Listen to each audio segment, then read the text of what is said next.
who got the income? The income was by taxi operators, by porter chaps, ponies, transport agencies, by hospitality sector. In 92, they saw only 10,000 tourists. Let's go down to Sri Lanka.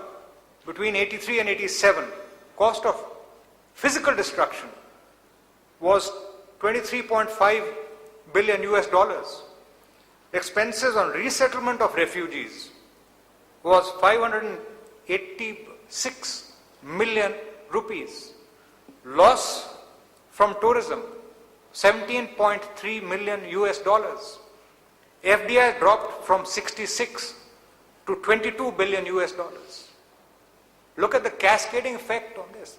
And the purpose of business is to do business, and that means you got to generate revenues. If an insecure environment is going to cost you loss, well, better lobby for a secure environment.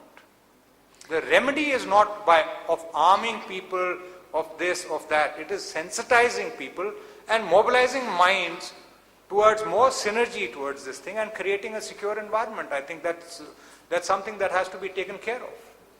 And there again, corporates have a plethora of employees from different castes, communities and everything. They need to take a lead from the armed forces, who have the only existing institute which talks of national integration. Our soldiers don't die as a Muslim or a Sikh or a Gurkha. They die as a soldier. So I think something which needs to be carried across. You've got to convince the top management. Enough to ponder, and our time is already up. Yeah, so thank you, Aman. Thank you. I'll just take 2 minutes or maybe less to sum up the discussions of today. And if there is any more discussions or anything that we can take it up offline. I think what has emerged is that though 2611 has created enough awareness amongst non-security professionals and common man, like no other violation on our soil has done, lessons still need to be learned. The corporate security manager needs to evolve to handle terrorism also in his day-to-day functioning. He has to build up internal intelligence mechanisms to strengthen his own job. The management needs to be sensitized. Though the management is mainly interested in making as much profit, they also need to know that nation comes first. Therefore, a national character also needs to be built up amongst all stakeholders.